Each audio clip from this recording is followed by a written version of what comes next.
Bien, bonjour à tous et merci de nous rejoindre sur ce webinaire donc sur deux autres applications de Microsoft Office. Alors une d'entre elles que vous connaissez peut-être, que vous avez peut-être utilisé, à savoir Forms, qui est un outil de sondage, et Microsoft List, qui est beaucoup moins connu. Alors et pour cause, parce que c'est pas forcément le plus utilisé, pour être tout à fait honnête. Ça, c'est un petit peu la volonté de Microsoft de vouloir être présent absolument partout. C'est pas toujours une réussite, faut être honnête. Donc là, en l'occurrence, vous allez voir que bon, c'est une liste Excel qu'on va pouvoir finalement convertir en mode web. Je schématise à peu près comme ça. Alors, on va commencer d'abord par Forms, si vous voulez bien. Donc, je vais me greffer sur mon portail Office 365 parce que c'est de là que vous allez pouvoir accéder à ces deux outils.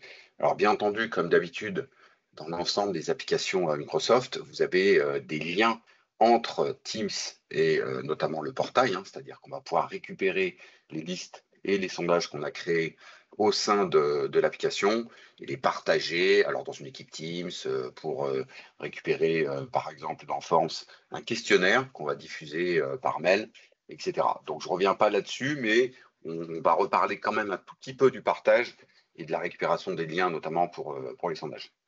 Alors, le portail Office 365 que vous devez connaître hein, pour vous connecter. Hein, normalement, vous avez juste votre login et votre mot de passe à saisir. Et au niveau de la petite gaufrette qui est en haut à gauche, vous trouvez l'ensemble des applications Microsoft auxquelles vous avez accès. Alors, je dis auxquelles vous avez accès parce qu'évidemment, tout dépend aussi du type de licence que vous avez contracté. Normalement, concernant forme et liste, je crois, je ne vais pas m'avancer beaucoup, mais que ce sont des applications standards que vous avez, je pense, dans l'intégralité des types de licences. Donc ici, je vais ouvrir les deux, je vais en profiter. Donc on va commencer par Forms, que je vais ouvrir dans un nouvel onglet. J'attends qu'il se charge un petit peu, et puis je vais en profiter également, en revenant sur le portail, pour ouvrir Liste, qu'on verra dans un second temps. Donc voilà les deux applications qui sont des applications donc online, hein, on est bien d'accord. C'est-à-dire que vous allez devoir passer par votre navigateur Internet pour pouvoir alors, à la fois concevoir des formulaires ou des listes et puis potentiellement les alimenter. On verra le partage dans une équipe Teams par la suite. Alors pour ce qui concerne Forms, donc comme je vous le disais, c'est un outil de sondage. Alors il y a deux types de sondages entre guillemets qu'on peut réaliser, des formulaires ou des questionnaires. Donc quand on parle de formulaire, l'idée c'est de collecter de l'information. Donc ça peut être un formulaire d'inscription par exemple à une formation. Quand il s'agit d'un questionnaire, là on est plutôt sur du scoring, c'est-à-dire que typiquement pour des étudiants, on va faire un petit questionnaire, il y aura une note qui sera donnée. Donc voilà les deux types de propositions que vous fait Forbes. L'intérêt aujourd'hui, et ils en ont remis quelques-uns, ce n'était pas tout à fait le cas avant, mais vous avez tout un lot de modèles qui sont proposés, donc des modèles d'inscription. Vous voyez, justement, on parlait d'inscription. Donc si je prends un modèle d'inscription, si je me base là-dessus, on va rentrer dans la partie édition du formulaire. Donc vous avez assez rapidement des styles. Alors, je n'insiste pas parce que ce n'est pas le sujet, mais désormais, Copilot a été intégré dans Microsoft Forms, c'est-à-dire que vous pourriez lui demander de créer une base de formulaire rapide avec 5-6 questions, une question à choix multiple, etc. Donc ça, pour l'instant, on n'en parle pas, mais en tout cas, sachez que désormais, c'est intégré. Donc, typiquement, si vous partez d'un modèle, bon, c'est assez simple, hein, c'est-à-dire que vous allez dire, voilà, il me faut, alors tiens, cours d'université, pourquoi pas. Vous voyez que là, j'ai d'emblée un modèle prédéfini, où vous avez l'ensemble des questions qui sont prédéfinies. Alors, bien entendu, hein, vous pouvez à tout moment faire une modification, hein, si ça ne vous correspond pas tout à fait, et puis valider, ou voire supprimer la question parce que vous n'en avez pas besoin. Ce que l'on retrouve de façon assez régulière au niveau des formulaires, c'est évidemment le fait que la réponse soit obligatoire ou pas. Bon, là, on a des paramètres assez simples. Et puis, globalement, quand vous créez le formulaire, une fois que vous avez défini vos questions et donc vos potentielles réponses dans le cas d'un questionnaire, vous allez simplement le customiser un peu. Donc, vous avez ici un bouton style qui vous permet de mettre des photos d'arrière-plan, d'avoir des dispositions, des présentations différentes. Le plus important, ça va être évidemment les paramètres. Alors, dans les paramètres, et là encore, on va distinguer le questionnaire du formulaire, parce que dans le cas du questionnaire, vous allez avoir un scoring à gérer. Mais là, en l'occurrence, vous voyez, comme c'est juste un formulaire, vous pouvez simplement définir est-ce que tout le monde peut remplir ce formulaire ou pas. Quand je dis tout le monde, c'est tout le monde dans le périmètre de votre organisation, voire au-delà. Alors, ce n'est pas forcément autorisé. Là, il faut vous retourner vers vos administrateurs pour voir si c'est possible ou pas. Vous pouvez évidemment définir qu'il n'y aura qu'une seule personne, une seule réponse par personne, assez classique également, et puis qui peut répondre. Alors vous avez des paramètres, je ne vais pas rentrer dans le détail, mais des paramètres un peu plus fins. Vous voyez, c'est assez intuitif. Donc, quelle est la date de début? Parce qu'on peut très bien dire, voilà, le questionnaire, il va être ouvert de telle date à telle date. Après, c'est fini, on n'en a plus besoin. On peut définir la durée, on peut mélanger les questions. Alors ça, on le fait beaucoup plus souvent dans les questionnaires. Pour les étudiants, si on a plusieurs groupes, d'un groupe à l'autre, on n'a pas envie forcément de donner les questions dans le même ordre, donc on va un peu mélanger les questions. Voilà, donc il n'y a rien d'extrêmement compliqué là-dedans sur le paramétrage. Et puis, une fois que vous avez fait ça, vous pouvez déjà visualiser, on est dans la continuité de cette barre d'outils, visualiser ce que donnerait votre questionnaire si vous deviez le lancer maintenant. Donc, c'est une prévisualisation. Comme aujourd'hui, évidemment, on est sur du multi-device. Vous avez bien entendu une vue classique sur un PC, mais on vous propose une vue mobile, appareil mobile, pour voir ce que donnerait votre formulaire au sein d'un téléphone portable. Voilà. Et puis évidemment, quand vous aurez collecté l'information, le but du jeu, ça sera de voir les réponses. Donc vous pouvez, et là je suis toujours dans la continuité de cette barre d'outils, je vous montrerai après comment on accède également aux résultats. Et sur la collecte des réponses, il y a plusieurs modes. Vous pouvez, après avoir déterminé là encore le périmètre des gens qui peuvent répondre, ça c'est important, vous pouvez définir, si vous simplement vous voulez copier le lien et faire votre propre mail à Outlook par exemple, rédiger un mail et puis coller le lien bêtement dans un mail. Vous pouvez également l'envoyer directement via Outlook, donc là au sein de votre organisation, et ou Teams. Là, il suffira de cocher les éléments parce que l'invitation pourra être envoyée par ces deux biais-là. Ça, c'est le premier mode finalement de collecte des réponses. Vous pouvez également récupérer le QR code. Alors, très classique. Peut-être que pour certains d'entre vous, utilisez des applications comme Klaxoon ou Kahoot. Il y en a plein de questionnaires, de logiciels comme ça de questions-réponses. Et en l'occurrence, ils génèrent un QR code que vous avez juste à flasher. Alors, copier-coller, pareil, pourquoi pas dans une presse PowerPoint, admettons. Les utilisateurs auront juste à flasher ce QR code pour pouvoir répondre à leur questionnaire. Le troisième point, c'est l'intégration au sein d'un site web. Donc ça, c'est la troisième possibilité de collecte des réponses. Donc si vous avez un SharePoint, un intranet, vous avez juste à incorporer le code ici dans votre site web pour que les personnes, là encore, puissent accéder directement au questionnaire. Voilà, donc ça, c'est les trois modes de diffusion en fait du questionnaire. Et puis évidemment, la finalité, alors ça peut être le présenter déjà, c'est-à-dire que là, je pourrais lancer directement le questionnaire pour le coup, mais c'est surtout de voir les réponses. Alors là, il n'y en a pas encore, puisque c'est un questionnaire que je viens de créer. Je vais vous montrer ce que ça pourrait donner au niveau d'un questionnaire existant. Là, j'en ai quelques-uns, j'ai mes formulaires à moi. Donc, il y en a quelques-uns. Vous voyez, j'ai fait un quiz sur la RSE dans lequel j'ai 7 réponses. Bon, on va aller voir ça. On va lancer le questionnaire. Donc, vous retrouvez cette logique de barre d'outils là-haut, style, paramètres, aperçu, collecte des réponses. Là, en revanche, la différence, c'est que j'ai mes réponses. Donc, je vais pouvoir visualiser mes réponses. Vous voyez que on a tous les KPI assez classiques, tous les insights. Alors, pareil, j'oublie pour l'instant le côté copilote parce que je vous dis, c'est hors sujet pour le moment. Mais en tout cas, voilà, sachez qu'il est quand même là aussi dans la collecte. Et là, vous avez une vision, finalement, statistique de l'ensemble des réponses. Donc, si vous voulez une vision statistique, ça peut vous suffire. On peut aussi collecter les résultats de façon individuelle. Et puis, si vous avez besoin de plus de finesse ou si vous avez besoin de post-traitement, notamment avec Excel, vous avez également la possibilité de récupérer le fichier Excel. Donc ça, c'est vraiment si vous avez besoin. Alors, j'ai téléchargé une copie pour vous montrer. Donc là, le fichier, il est arrivé. On va l'ouvrir. Excel va s'ouvrir. Et là, vous allez récupérer les réponses vraiment individuelles. Alors, en l'occurrence, c'est que moi qui ai répondu. Mais vous voyez, j'ai l'heure effectivement à laquelle a répondu la personne. Alors, bien entendu, tout ça dépend des paramètres précédents que je vous ai présentés. Mais en tout cas, on a les réponses de chacun des apprenants. Et puis, on peut éventuellement faire des stats, faire des tableaux croisés si ça vous intéresse, etc. Donc, ce qui est intéressant, c'est ça. C'est que vous avez vraiment une plateforme qui va centraliser l'intégralité des questionnaires que vous allez réaliser, les réponses, et puis évidemment le mode de diffusion. Donc globalement, voilà ce qu'il faut retenir sur Forms. C'est un outil qui est assez performant, qui s'améliore. J'ai vu qu'ils avaient rajouté, là, dans le cas d'un nouveau questionnaire, la possibilité de créer des formulaires, je crois. Ouais, bon, enfin, il y a surtout Copilot qui est arrivé, mais ce sont des outils qui s'améliorent de jour en jour. Les modèles, par exemple, c'est assez récent. C'est vrai que c'est pas désagréable d'avoir quelque chose de plus joli. Donc voilà pour Forms. Bon, pour certains d'entre vous, vous connaissez peut-être Google Forms, vous avez peut-être déjà utilisé Google Forms, bon, qui est l'outil de sondage de Google, alors qui est assez similaire, hein, au final, on est sur des choses très, très semblables. Donc voilà pour Forms. Sachez qu'évidemment, comme d'habitude dans l'ensemble des applications, vous pouvez accéder à une aide, hein. Il y a toujours une aide Microsoft liée, si je vous le montre, je vais vous montrer ça ici, on va remplacer juste Excel par Forms.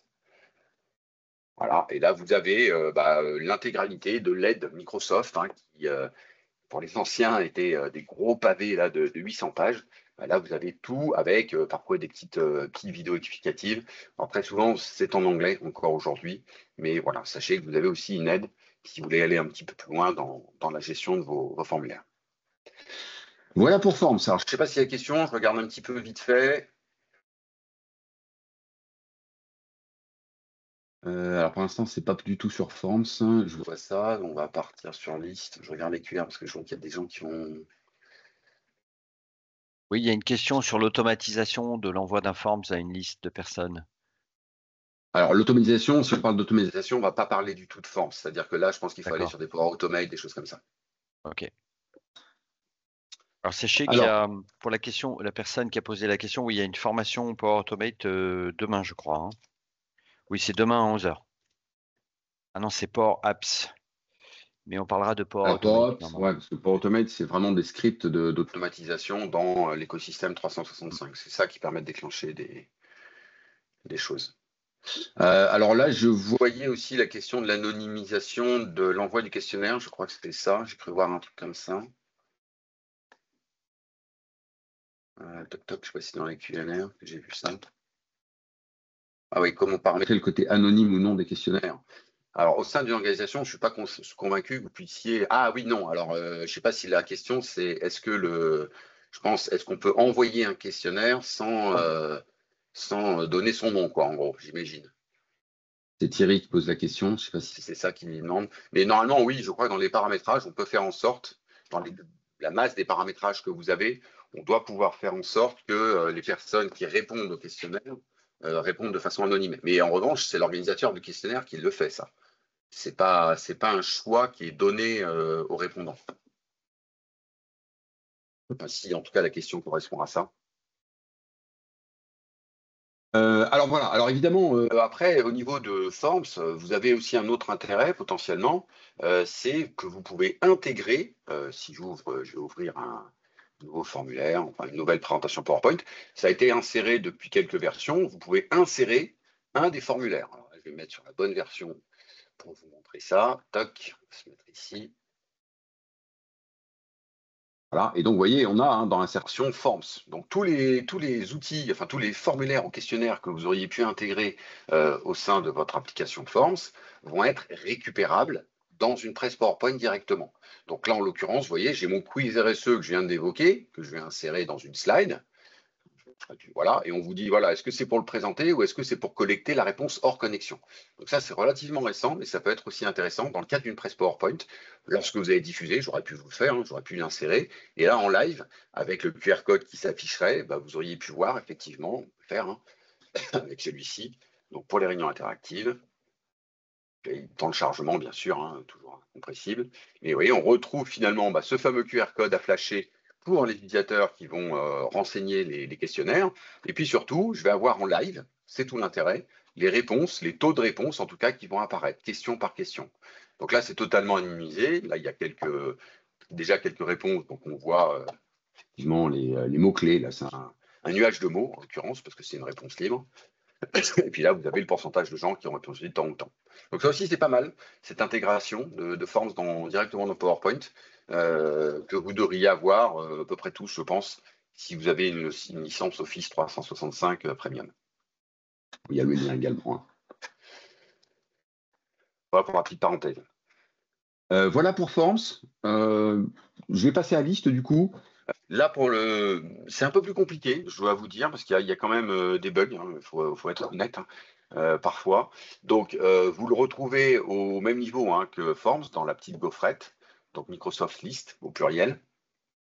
C'est vraiment un mode Excel, liste Excel, mais en mode web. Voilà, on pourrait le schématiser comme ça, c'est ce que je vous disais en introduction.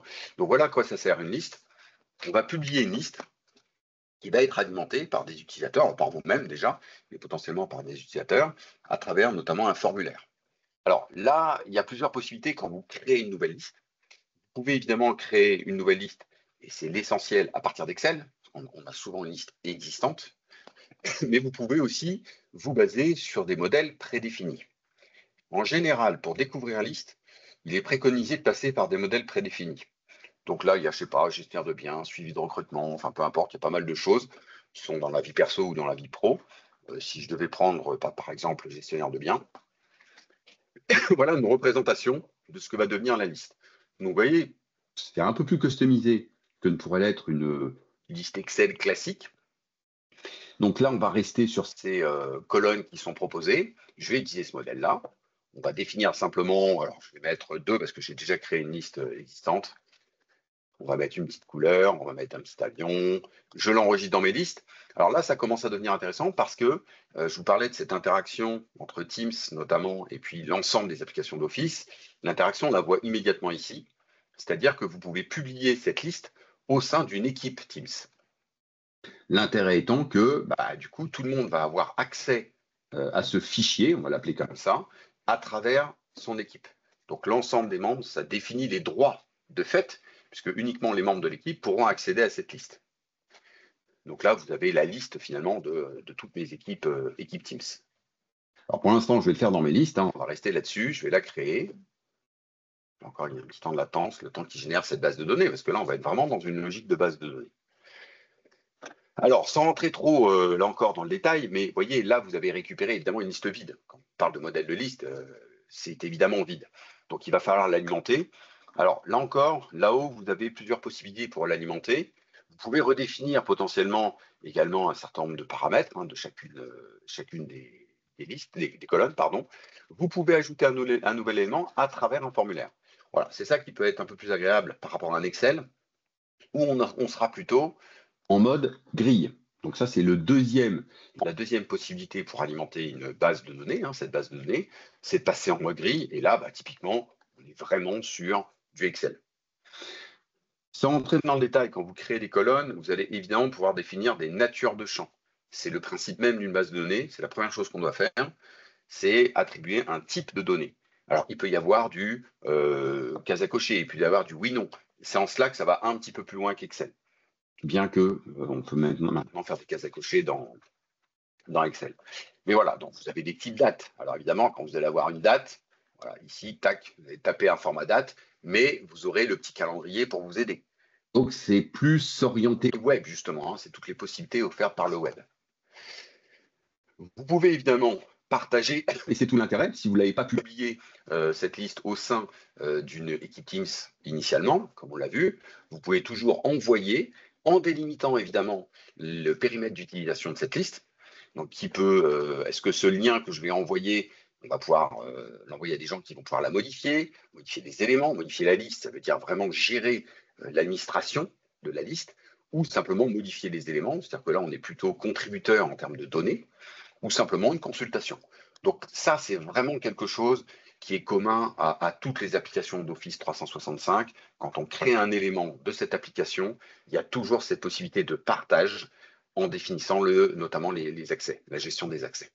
Puis après, vous copiez le lien, puis vous envoyez le mail. Là encore, c'est très, très classique. Alors, comme on en parlait, effectivement, il y a dans l'autre sens. Je vais vous montrer l'import d'une liste Excel vers liste. Mais il y a dans l'autre sens. C'est-à-dire que vous pouvez exporter une liste qui a été créée au sein de cet outil, alors vers Excel de façon assez classique, mais aussi vers Power BI. Pour les utilisateurs de Power BI, on pourrait récupérer la liste pour faire un traitement dans Power BI. Alors ça, il vient de l'intégrer. Le formulaire que vous utilisez au départ qui offre finalement un formulaire pour saisir les informations, il peut désormais, d'où l'intérêt, enfin d'où la liaison. Alors c'est très nouveau, je ne l'ai pas testé, je ne vous cache pas, mais manifestement, ils ont intégré Forms pour pouvoir créer un formulaire de saisie au sein de List. Et comme on l'évoquait tout à l'heure, il y a aussi la possibilité d'automatiser. Alors là, on peut l'automatiser avec quelques règles. Donc on peut créer des règles. Et puis après, on peut l'intégrer. Et c'est là que je rejoins ce qui a été dit tout à l'heure. Il y a Power Automate. Alors Power Apps, c'est vraiment créer une application de toute pièce. Power Automate, ce sont des scripts. Alors, prédéfinis pour certains d'entre eux, mais on peut créer des scripts, donc des automatisations à l'aide de cet outil. Ce sont deux outils distincts mais complémentaires. Et puis on retrouve évidemment Power BI de l'autre côté. Alors là encore, sans rentrer dans le détail, mais vous retrouvez au sein d'une liste toutes les fonctions, j'allais dire classiques, de tri, de filtre, d'affichage. Alors ça peut être intéressant, c'est que dans ce modèle, vous avez plusieurs vues de la liste. J'imagine que pour certains d'entre vous, vous êtes déjà battu avec des groupés, dissociés vos colonnes, parce que vous voulez masquer certaines colonnes ou afficher certaines colonnes. Bah là, vous allez pouvoir créer des vues, donc des affichages. On appelle ça des affichages. Donc, typiquement, dans ce modèle que j'ai chargé, bah, il y a un affichage, manifestement, qui est un affichage global, tous les éléments, mais il y a un affichage où on groupe les éléments par fabricant. Il n'y a peut-être pas les mêmes colonnes, il n'y a peut-être pas les mêmes tris, en l'occurrence. Évidemment, tout dépend comment vous partagez l'info, hein, après. Mais voilà, on peut créer comme ça des vues différentes. Il y a des vues planning, il y a des vues, des vues liste, des vues galerie. Donc, c'est quelques paramétrages. Vous voyez, quand on crée un affichage, on a les vues, on définit. Alors, on aura évidemment préalablement enregistré, enfin, en tout cas, paramétré les choses. Je pourrais très bien créer un affichage dans lequel il y a uniquement 4 colonnes, parce que les autres ne m'intéressent pas dans cette vue-là. Donc ça aussi, c'est plutôt pas mal. Ça va un petit peu plus loin, du coup, que Excel. Alors, pour vous montrer l'import, je vais revenir sur Microsoft List. Donc là, je vais prendre l'ensemble de mes listes.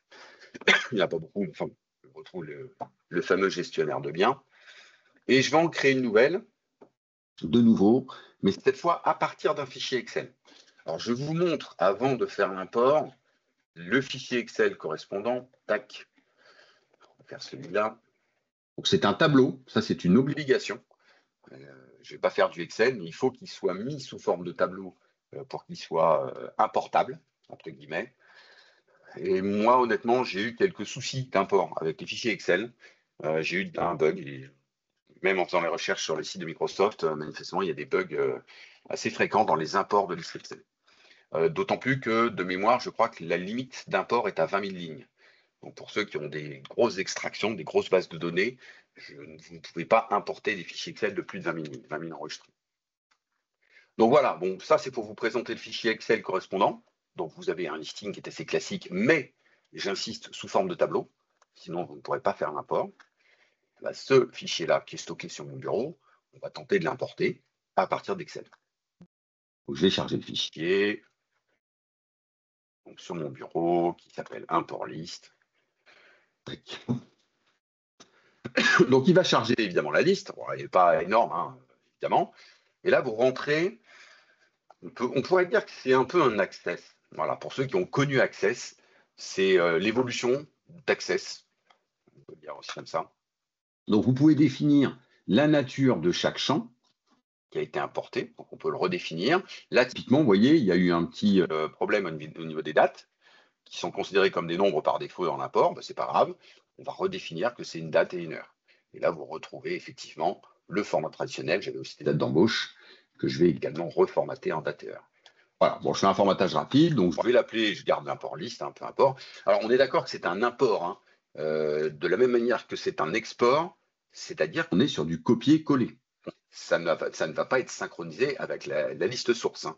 Là, c'est juste un prétexte à récupérer des données en copier-coller. Donc, import liste, bon, je fais une couleur, pareil, allez, on va prendre un petit avion, on va mettre un peu de vert.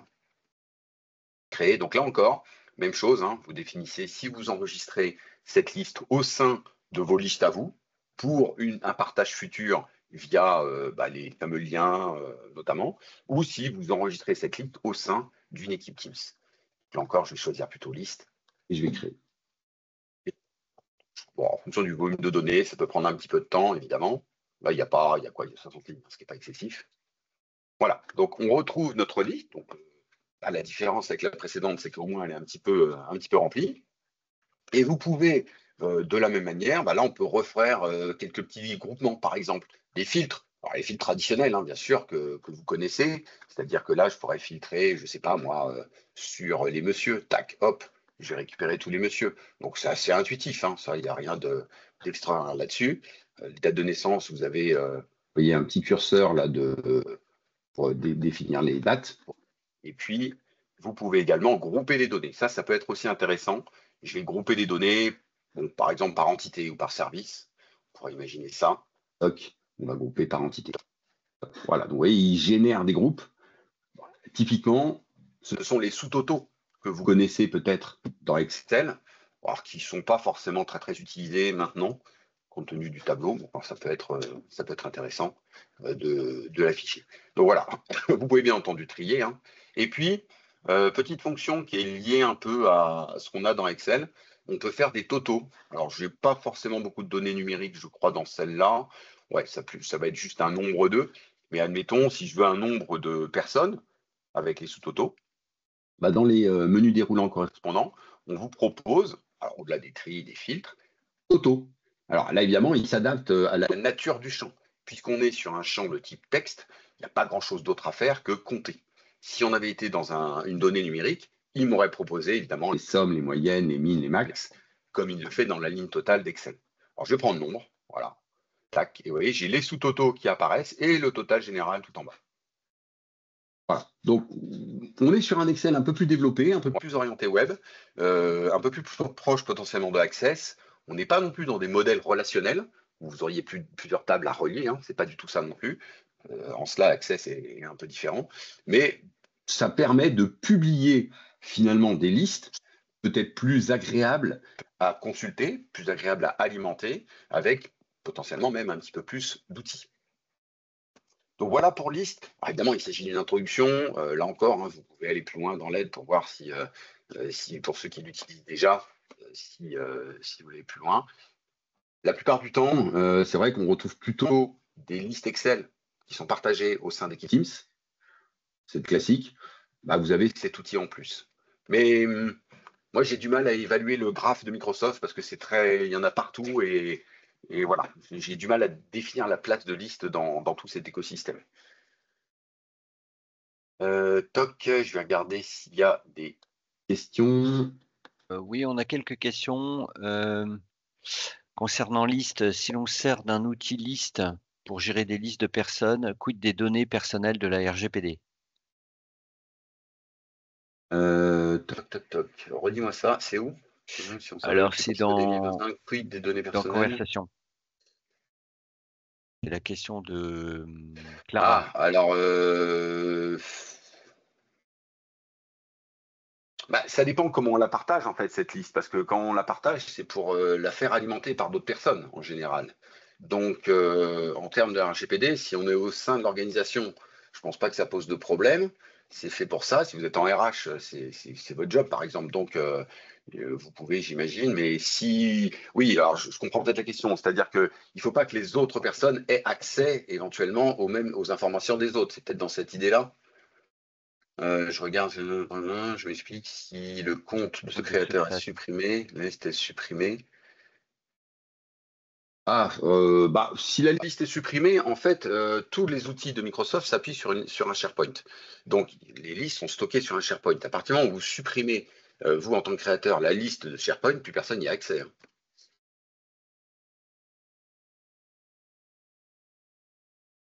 Alors, une autre question, est-il possible de partager ces forms mode administrateur au sein de l'équipe pour que tout le monde puisse avoir accès aux réponses?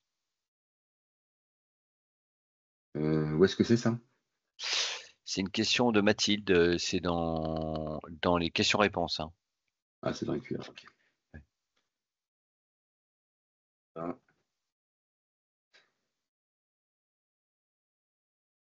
Redis-moi la question, parce que je ne l'ai pas. Alors, est-il possible de partager ces forms, donc de mode administrateur, hein, au sein de l'équipe pour que tout le monde puisse avoir accès aux réponses? Oui, parce que dans la création de formes, normalement, vous pouvez enregistrer des modèles. Et du coup, vous pouvez mettre à disposition les modèles au sein d'une équipe. C'est au moment de la création on peut enregistrer effectivement un Forms comme modèle. Ça, c'est possible. Sur liste, peut-on restreindre la visibilité de colonnes à certains utilisateurs? Alors, dans les paramétrages un peu plus fins, ça doit être possible de ne donner accès qu'à des vues. Alors, à des affichages, hein. Je vous ai montré qu'il y avait des affichages potentiels. Après, sur les paramétrages un peu plus fins, on peut gérer l'accès et potentiellement à vérifier, hein. Là, c'est des perspectives, mais ouais, pas sûr, parce que comme il y a plusieurs modes de partage, vous avez vu, hein, on peut partager en tant qu'administrateur ou en tant qu'utilisateur, ou simplement d'ailleurs en tant que consultation. Donc, le fait que vous choisissiez que ce soit un lien pour l'utilisateur ou pour les personnes qui vont consulter, fait qu'il y aura évidemment moins de possibilités. Alors, il y a une personne qui dit que oui, pardon. Non, vas-y. Je vois qu'il y a une fonction automatisée. Avez-vous un exemple de ce cas donc d'usage sur liste? Non. Non, parce que automatiser, en fait, les règles. Alors, on peut créer une règle, hein, cela étant, hein, parce que l'idée, c'est qu'on va créer une règle. Par exemple, hein, enfin, si, un exemple simple, éventuellement, ça serait d'avoir une notification quand un élément est supprimé ou créé au sein de l'équipe Teams, par exemple. Donc, il doit y avoir des règles, parce que ce sont des règles, en fait, hein. Donc, on peut avoir, je pense, des notifications. Mais alors, les notifications, ça va être envoyé par mail de mémoire. Donc, ça veut dire que vous allez polluer le mail, c'est-à-dire que dès qu'il y a quelqu'un qui va créer un élément, alors pourquoi pas, hein, mais vous allez avoir un mail. C'est ça l'automatisation. Ça n'a rien à voir avec Power Automate ou Power Apps, hein, pour le coup, hein, l'automatisation au niveau de liste. OK. Bon, bah, je vous remercie beaucoup pour toutes ces questions, hein. Je vous rappelle qu'on est à votre disposition pour aller plus loin, si vous le souhaitez, dans le cadre de formations plus complètes, hein, qui peuvent durer 2 heures, voire un peu plus. Nous serons, ravis donc de vous accompagner. Donc soit dans le cadre du CPF même aussi, hein, vous le savez, hein, il y a un reste à charge maintenant de 100 €, mais c'est aussi, tout à fait possible de vous former sur ces outils. Donc n'hésitez pas à nous contacter, on sera ravis de vous revenir vers vous et on vous souhaite une excellente journée. À très bientôt et le replay sera disponible d'ici 4 à 5 jours. À bientôt. Au revoir. Merci à tous, au revoir. Au revoir Frédéric, merci.